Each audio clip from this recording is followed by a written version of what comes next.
Ô Andrade, o Cláudio trouxe a notícia no primeiro tempo da possibilidade do Ivan Roman jogar no sacrifício, né?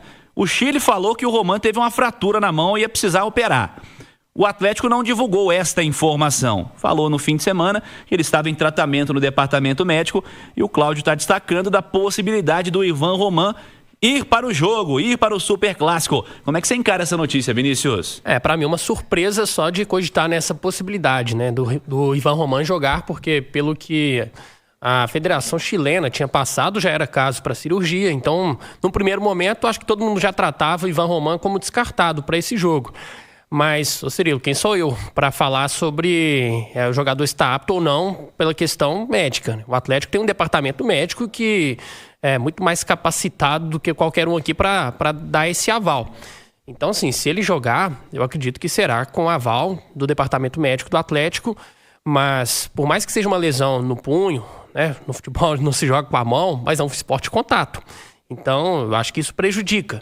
Para mim seria uma surpresa enorme se ele estiver presente. É lógico que o Atlético vai trabalhar com esse mistério também, já tem tantos problemas e já tem tantas dúvidas na escalação, vai gerar mais uma para poder dificultar ali a vida do Cruzeiro no sentido de saber qual é a formação do Atlético que estará em campo. Agora, mesmo se tiver Roman, se não tiver, o Atlético está recheado de problemas.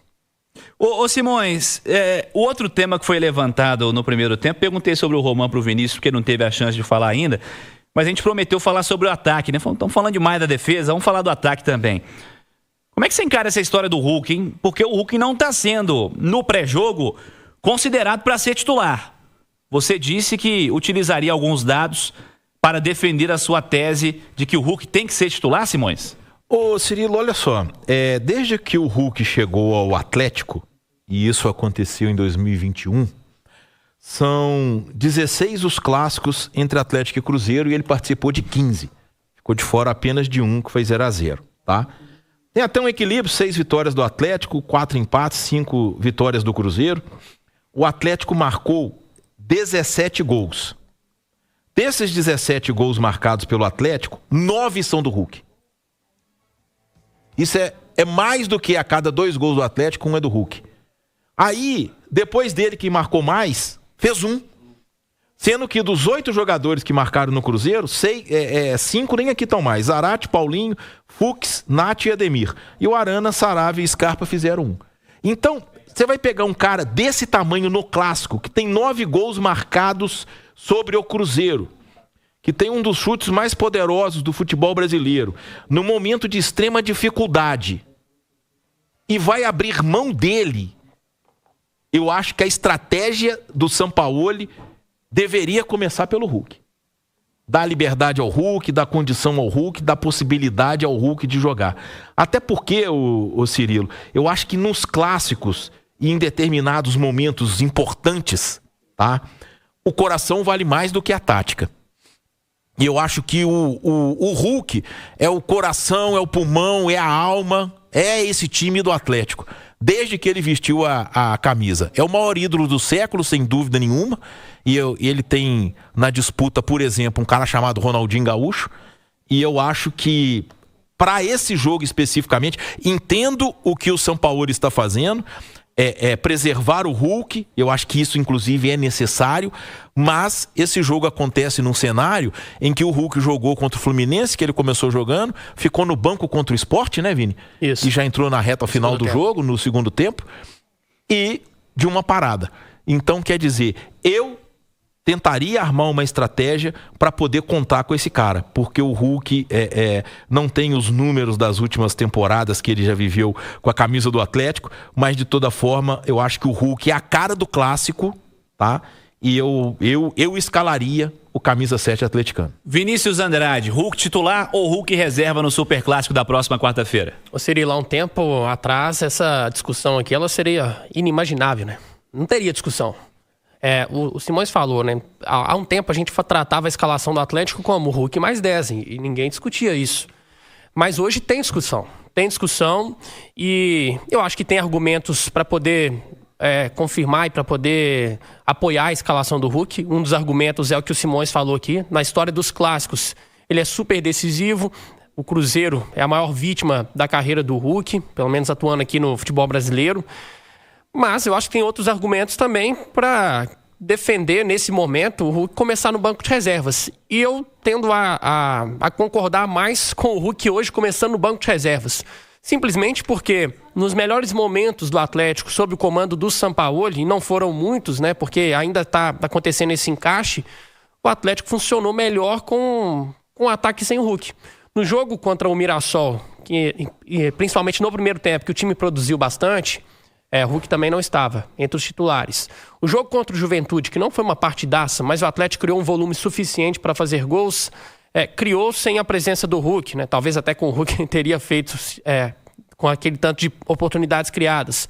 No último jogo contra o Sport, o Atlético venceu também 3-1 sem o Hulk. Então, assim, vai além da história, né? Se a gente analisar só a história, o Hulk é titular. Mas tem que avaliar o momento. E o momento do Hulk é ruim, é muito ruim.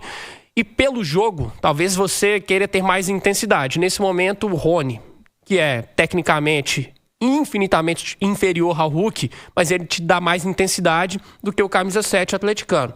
Então eu acho que não é nenhum absurdo nesse momento deixar o Hulk no banco, mesmo que seja em um clássico, mesmo que tenha todo o peso, né, da história dele, só que tem que avaliar o que é melhor para o time. E nesse momento, para o time, eu acho que o Sampaoli encontrou mais saídas, mais alternativas com o Rony, com o Bernard, com o próprio Dudu, que foi bem contra o Sport, até com o Biel, mas sem abrir mão também da 100% do Hulk, né? Ele pode ser uma peça importante no segundo tempo. Agora vamos pensar numa coisa, né? Assim, os melhores momentos do Atlético, que o Atlético mais encaixou, foram contra o Juventude, contra o Sport, Mirassol.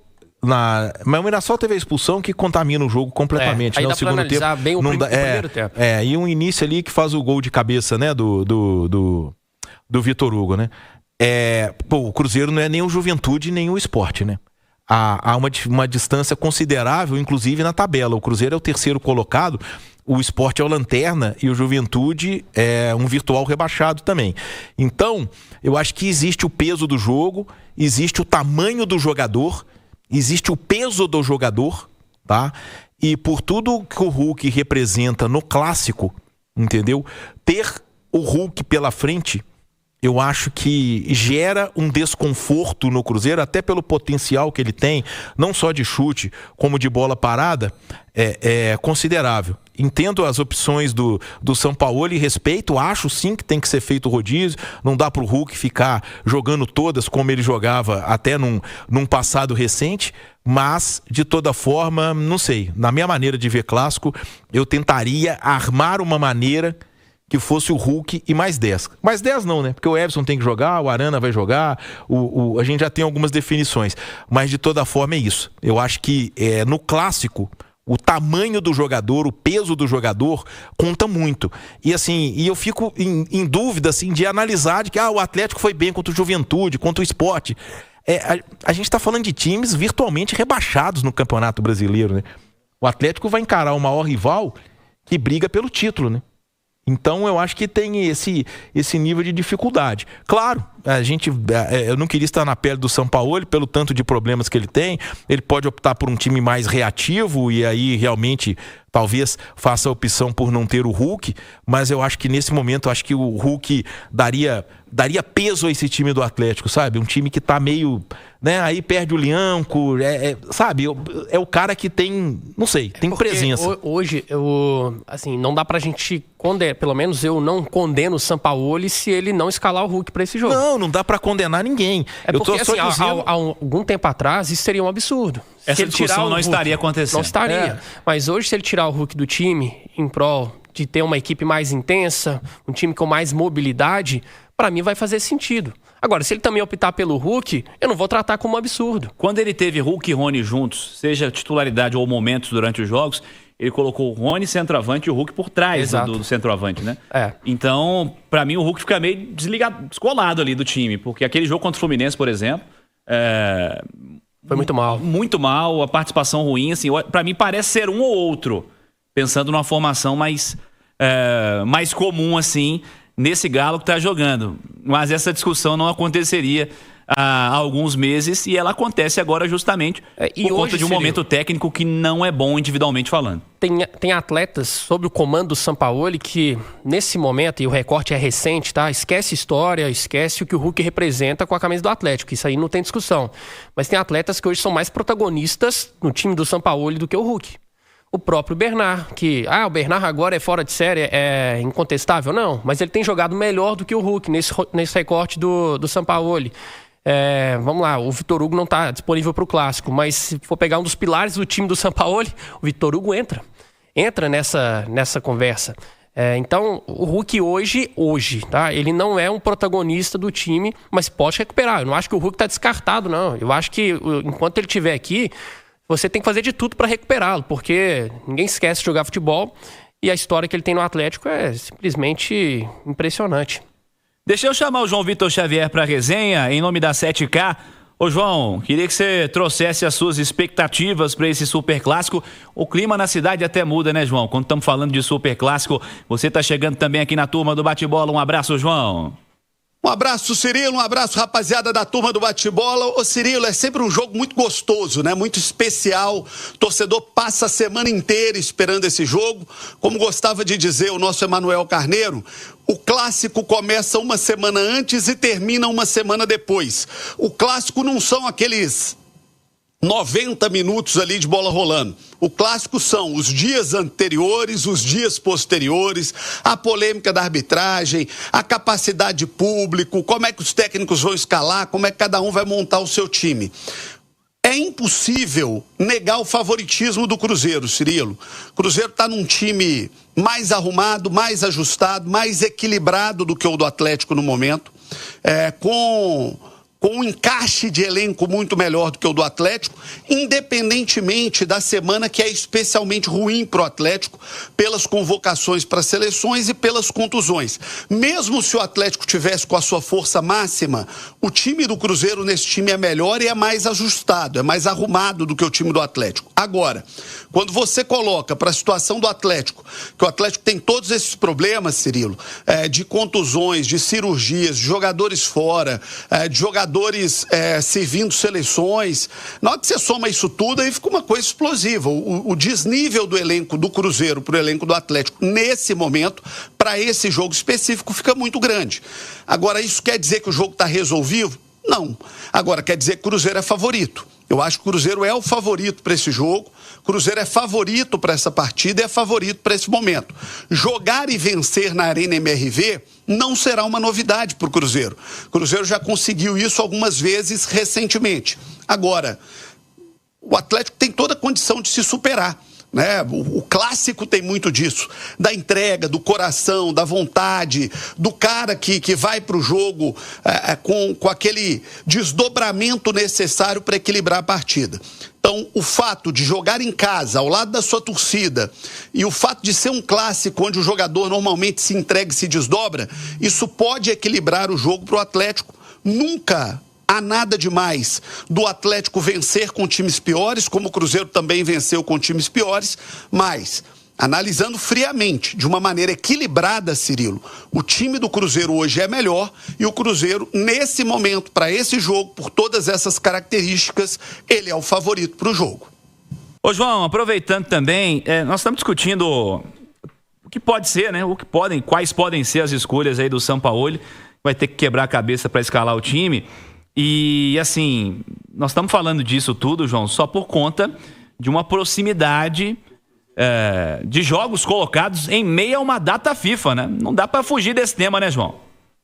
Cirilo, a situação do Sampaoli é complicadíssima, né? O Sampaoli vai ter que fazer mágica para botar o time em campo, em especial na defesa, uma defesa muito combalida, tanto por jogadores contundidos, quanto por jogadores que estão em suas seleções. Sei que está tendo uma discussão muito grande se os clubes mereciam ter liberação dos seus jogadores para a seleção. Vamos dizer que é a verdade também, viu, Cirilo? Quando é a data FIFA, esse jogador tem que estar à disposição da sua seleção. A gente não pode transferir para a FIFA e para as seleções uma desorganização que é do futebol brasileiro. O mundo inteiro para na data FIFA. O mundo inteiro para. É uma pena que o futebol brasileiro não tenha aprendido ainda a valorizar o seu produto. a valorizar os seus jogadores, a valorizar os seus clubes, a valorizar as suas datas. É um absurdo, Cirilo, um absurdo que nós tenhamos a agenda de campeonato brasileiro nesse momento, numa hora que o jogador não chega a tempo para jogar, ou que se chegar, vai chegar com condições físicas ruins, porque jogou pela sua seleção, porque fez um voo longo, porque atravessou o mundo viajando. Infelizmente, esse é o preço que nós pagamos pela desorganização do futebol brasileiro. Quer um exemplo disso? Nenhum clube é obrigado a liberar jogador para a Olimpíada. Então, seria justo a gente cobrar que Atlético ou Cruzeiro liberassem seus jogadores para uma Olimpíada se não for do interesse deles? Eles não são obrigados e não liberam, quando não é do interesse deles. Então, eu também entendo que é direito da seleção, quando é uma data FIFA, fazer o seu trabalho de seleção. A culpa não é das seleções do Equador, da Venezuela, do Paraguai, do Brasil, da Argentina, do Chile. A culpa é do futebol brasileiro, que não se organiza, que não aprende a fazer um calendário, que não valoriza o seu produto e que encavala o seu produto, que é Campeonato Brasileiro, Copa do Brasil, com um produto que é data FIFA. Então, a culpa é do futebol brasileiro e os clubes também têm culpa nisso. Porque eles, quando vão eleger presidente da CBF, presidente de Federação Mineira, quando vão eleger aqueles que vão representá-los junto aos organismos internacionais, a Sul-Americana, a CBF, no caso da Federação Mineira para a CBF, da CBF para a Sul-Americana e para a FIFA, eles tinham que colocar isso na mesa, Cirilo, e falar o seguinte, vamos aqui resolver um calendário. Como é que nós vamos diminuir o campeonato estadual, que é super sem sentido ser do tamanho que é? Como é que nós vamos casar o calendário brasileiro ao sul-americano e ao da FIFA para que a gente não tenha esse tipo de coincidência? Então, Cirilo, é papel dos clubes reclamarem a federação e reclamarem a CBF para que isso pare de acontecer. Mas, nesse caso, eu não acho que a culpa é da FIFA. A culpa é do calendário brasileiro que não valoriza o seu produto e o Sampaoli agora ter esse pepino na mão de um clássico no meio de semana, com um problema gravíssimo de elenco, porque está juntando com uma data FIFA e ainda juntou a coincidência super negativa da dificuldade que os clubes têm com um calendário tão extenso de contusões, de lesões, de cirurgia e de cartões. Ou o futebol brasileiro se reorganiza, Cirilo, ou vão continuar sofrendo com esse tipo de coisa. João Vitor Xavier, em nome da 7K. Se apenas clubes da Confederação Brasileira de Futebol têm problema com a data FIFA e nenhuma outra confederação nacional que tenha seus clubes disputando competições relevantes passa por esse tipo de problema, é evidente que o problema está aqui. O problema está no futebol brasileiro. Então, o futebol brasileiro tem que se adaptar e tem que parar com essa mentirada que eles falam que respeitam a data FIFA. E, de novo, não é essa confederação que está aí, é importante dizer.